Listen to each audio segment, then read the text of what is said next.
Hi, I'm Richard Eyre. I'm a director, film, theatre and opera. It's a pleasure to get a chance to speak with you, Richard. Thank you so much. Pleasure. And I would like to start off this by just asking, where did you get your start in direction and in kind of the art industry as well? It's very hard to say. I grew up, we're in Bridport. Yeah. I grew up about 5 miles from here. There were no theatres. There were 3 cinemas I went to. The one we're in now, the Palace Cinema, Bridport, the Lyric Cinema, Bridport, which is just down the road, and the Plaza Cinema in Dorchester. Okay. And so we're talking about from the late 50s, or mid to late 50s.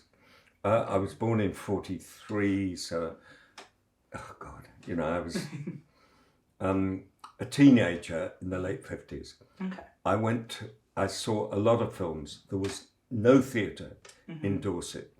The first proper play I saw was in Bristol when I was 16, and it was a play called Hamlet. Oh, wow. And I was completely blown away by it. And the actor playing Hamlet was Peter O'Toole.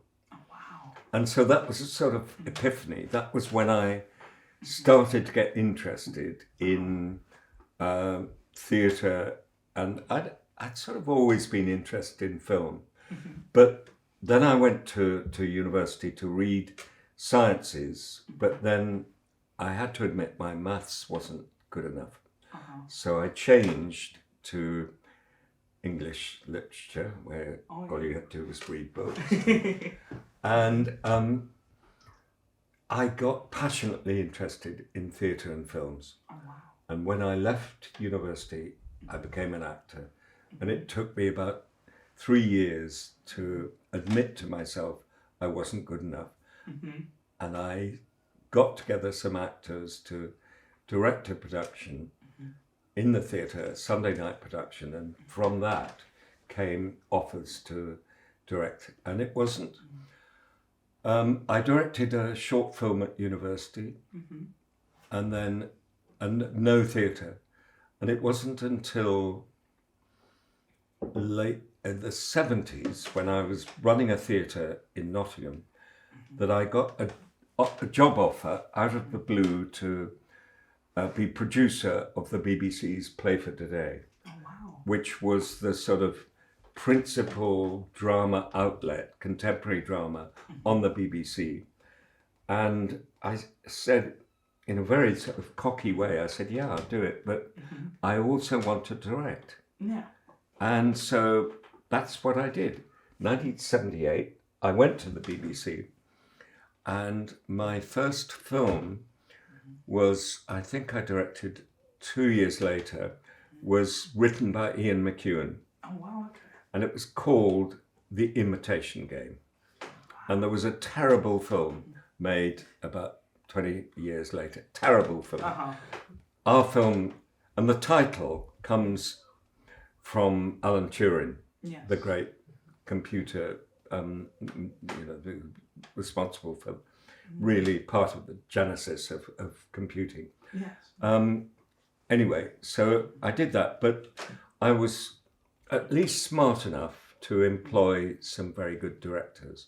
So I worked with Stephen Frears, I worked with John Mackenzie, wonderful director, and I got to know Ken Loach and a number of other filmmakers, and became more and more interested in making films.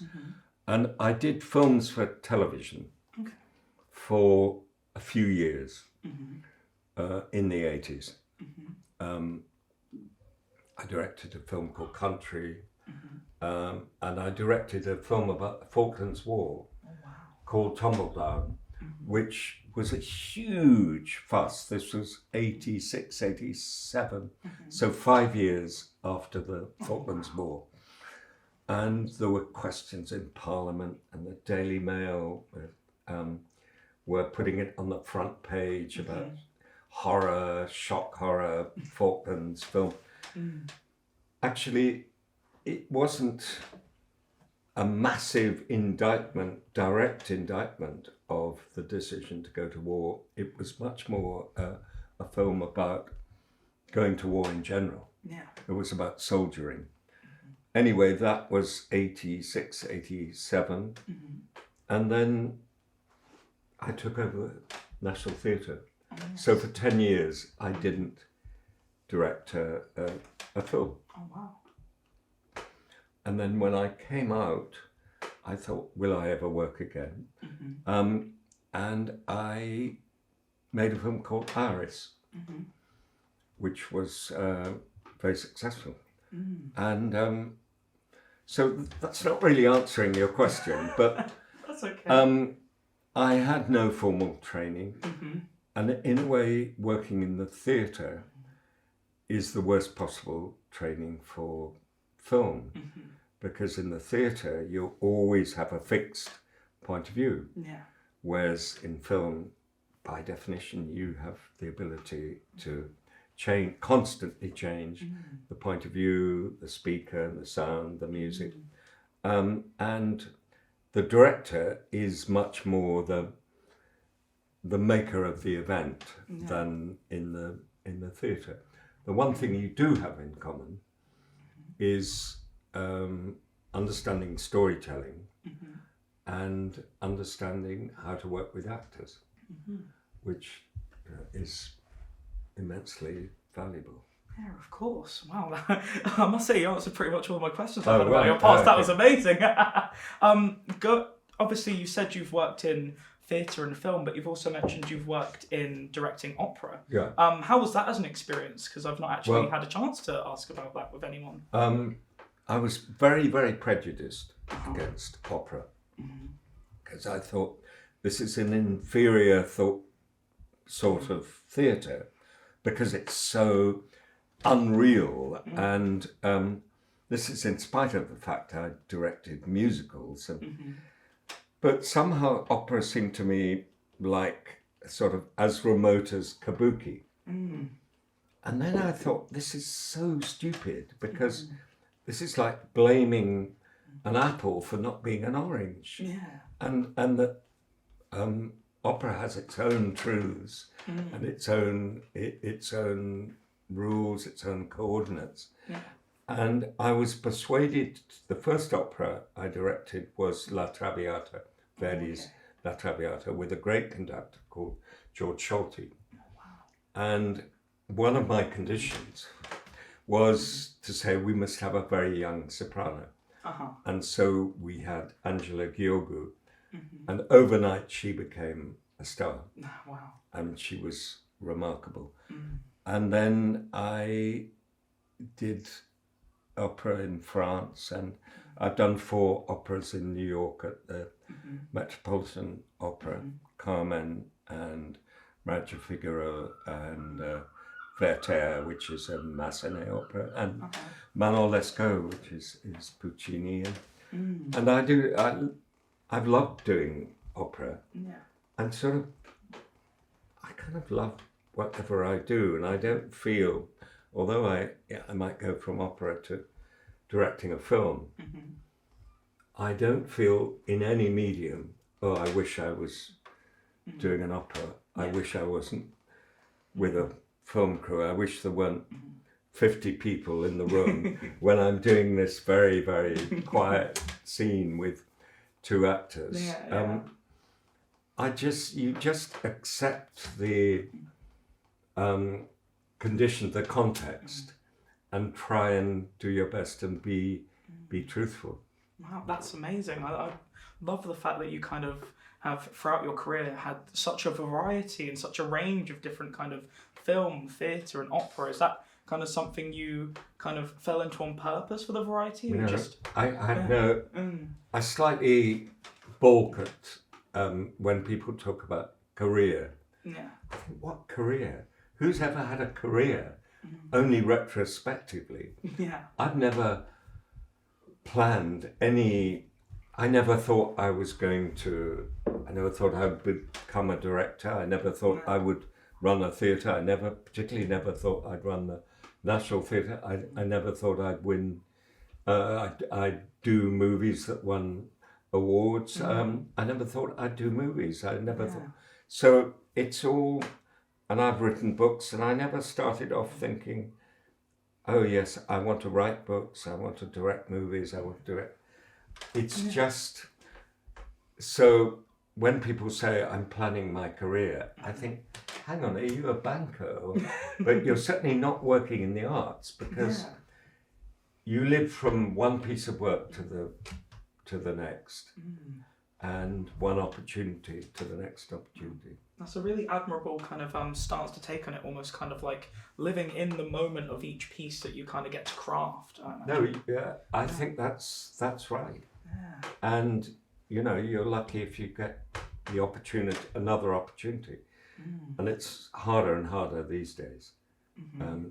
The kind of film I make, which are small budget films, which by theatre standards are preposterous. We're talking about £8 million, which is more or less the budget of a big West End musical. But it's enormous by theatre standards. But people in the film business go, it's nothing. Yeah. And it's a very, very expensive medium, film. Yeah. I massively regret that the whole film going experience is disappearing because of streaming. Yeah, it is a shame to see kind of like, because there is such a beauty in going out and making an evening of watching a film, almost like you would, like you say, with a theatre play or an opera even. Yeah. That thing of being live, I mean, that's the thing that theatre has, to share the same space as a living performer. Yeah. I mean, that, and cinema has something of that. But TV, of course, I mean, you can stop it. And, when nowadays, when we're filming and you take a huge amount of trouble over a shot, almost invariably somebody in the crew will say, you say, cut, okay, we've got that. And somebody will say, yeah, and this is going to be watched on the bus on somebody's iPhone. And you say, well, yeah, I'm afraid so. But it's no excuse for not trying to produce the very best work. Exactly that. There's still kind of like that, obviously there's the artistic side of everything. Yeah. I imagine, do you love to kind of really take care in every single shot that you do and every single... do. Yeah. I do. And, every shot... Theatre is linear, it sort of accumulates day by day, and you rehearse over a period of 3 or 4 weeks. Whereas film, I like to rehearse, but when you're shooting, the only thing that matters is what happens live in front of the camera at that moment. And whether that's accident or design somehow doesn't matter, because you've got a moment of truth, and then you cut it together, and the things that you thought were marvellous at the time, sometimes you think, no, that's not so good, and you labour for a whole day on a shot.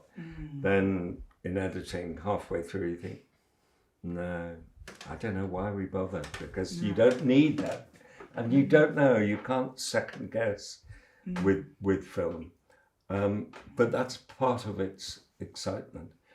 Part of it is that it's so immediate, and every time that the camera is turning over, that is the most important moment in the film. Yeah. And then if you ever slacken off and think, actually, this is just, we don't need to bother, but when you're editing, you think, why was I so lazy about that?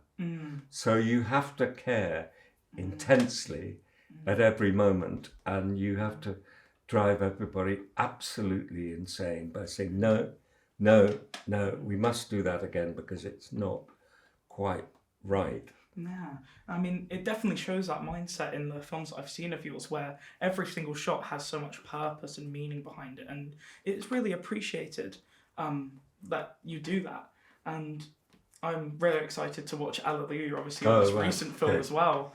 And I would love to ask, obviously, it's very recent, you're still obviously touring the film and it's going around, but what's next for yourself? Are you going to continue down film, or...? No, I'm doing a play which starts previewing next week in Chichester. So I've come here to Bridport, more or less my hometown, just for the weekend. And then I go back and there's a play. I hope to do another film next year. But, I mean, one of the things I loved about Alleluia was most of the cast were older than I was. Oh, yeah. You know, and I'm 80, so, you know, that's, you know, it's, the part of the film is about old age and care of the old. So for me to talk about the future is a sort of assertion of faith. Yeah. But I hope to do a film next year. That's amazing. I'm really excited to see whatever you have next in store, Richard. And one last question. If there was one piece of advice that you could give to the next generation of filmmakers or playwrights, what would you give? I'd say be persistent and always work in good faith, by which I mean never do things because you think it's going to advance your career or because you're going to make money. And I've made bad mistakes when I've worked in bad faith. I had thought, this will be good, you know, I'll get on or I'll make money. And then if they fail, you've got no sanctuary at all. Yeah. You just think, oh God, I wish I hadn't said that. So be true to yourself and be persistent. Just gotta keep on going on. Wow, that's an amazing piece of advice. Thank you so much for taking the time Pleasure. to speak with us, Richard. A pleasure. And Thank I'm you. really excited to see the film. Great. Thank you so much. Hope you enjoy it.